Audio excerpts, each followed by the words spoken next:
एक बार फिर से आप सभी का स्वागत है स्वदेश 24x7 न्यूज चैनल में और मैं हूं आपके साथ हाजिर शुभम सानी। चलिए शुरुआत करते हैं बुलेटिन में खास खबर के साथ। तो खबर मुंगेली से है। छत्तीसगढ़ शासन के खाद्य नागरिक आपूर्ति और उपभोक्ता संरक्षण विभाग ने धान खरीदी व्यवस्था में अनियमितता और लापरवाही को गंभीरता से लेते हुए बड़ी कार्रवाई की है। शासन द्वारा जारी आदेश के अनुसार मुंगेली जिले में पदस्थ जिला खाद्य अधिकारी होलेस डड़सेना को निलंबित कर दिया गया है। जानकारी यह भी प्राप्त है कि धान खरीदी के दौरान शासन के निर्देशों और निर्धारित नियमों के उल्लंघन के आरोप भी सामने आए थे। जांच में यह पाया गया कि संबंधित अधिकारी द्वारा खरीदी केंद्रों का नियमित निरीक्षण नहीं किया गया।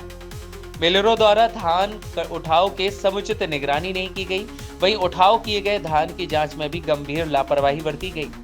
इन्हीं आरोपों के आधार पर छत्तीसगढ़ सिविल सेवा वर्गीकरण नियंत्रण और अपील नियम 1966 के तहत में निलंबन की कार्रवाई शुरू की गई। निलंबन अवधि के दौरान जिला खाद्य अधिकारी श्री डड़सेना का मुख्यालय नवा रायपुर स्थित खाद्य नागरिक आपूर्ति एवं उपभोक्ता संरक्षण विभाग कार्यालय निर्धारित किया गया है।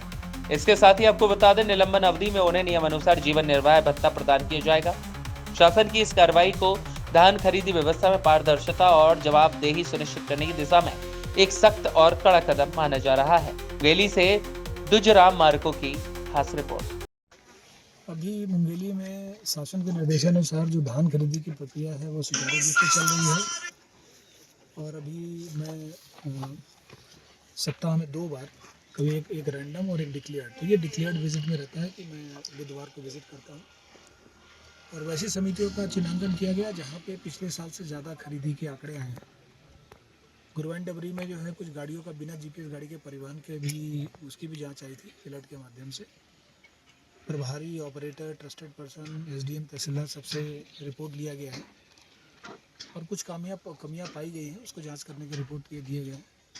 कुल मिला के उद्देश्य ये है कि जो किसान, जो वाजिब किसान है और जो उनकी उपज है, उनका रकबा है और जो उनके रकबे में धान है उसका ही उपार्जन किया जाए। बाकी धान जो आपसी तालमेल से, आपसी समन्वय से, कोचिया से और इधर से उधर से आता है, उस धान को का एक दाना भी अपने को लेने के लिए उद्देश्य नहीं, क्योंकि उससे शासन को क्षति होती है। एक्चुअल किसानों का जो पैसा है वो कोचिया, बिचौलिया और मिलर्स के हाथ में जाता है और वो किसी भी हालत में शासन को बर्दाश्त नहीं है। आज क्या कार्रवाई की है? नहीं, आज कोई कार्रवाई नहीं हुई। अभी संबंधितों को से पूछताछ किया जा रहा है और ओवरऑल जो कार्रवाई हुई है मिलर्स पे वो तो कल प्रेस कॉन्फ्रेंस के माध्यम से।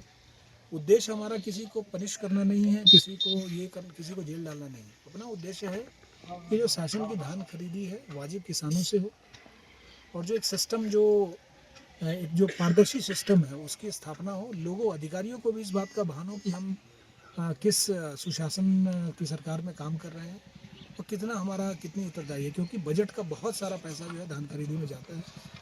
शासन को इसमें कोई दिक्कत नहीं, किसानों जो है वो पैसा किसानों को पकड़वा जाए। दिक्कत इस बात की है कि अगर वो पैसा, जो बजट का पैसा है, जो शासन के जो टैक्स पेयर्स का पैसा है, वो अगर कोचिया, बिचौलिया और कुछ चंद लोगों के हाथ में जाता है तो वहाँ पे कहीं ना कहीं शासन की जो वित्तीय व्यवस्था गड़बड़ाती है और उससे अव्यवस्था उत्पन्न होती है।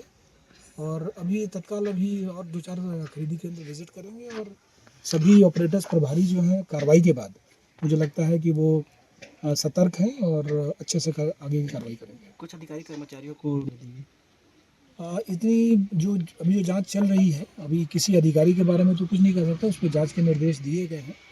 राज्य से भी उनके खिलाफ आया है कि एक बार कहीं उनकी संलिप्तता है या नहीं, इसकी भी जांच की जाए। तो इसमें जो भी दोषी होगा वो उस पर कार्रवाई होगी।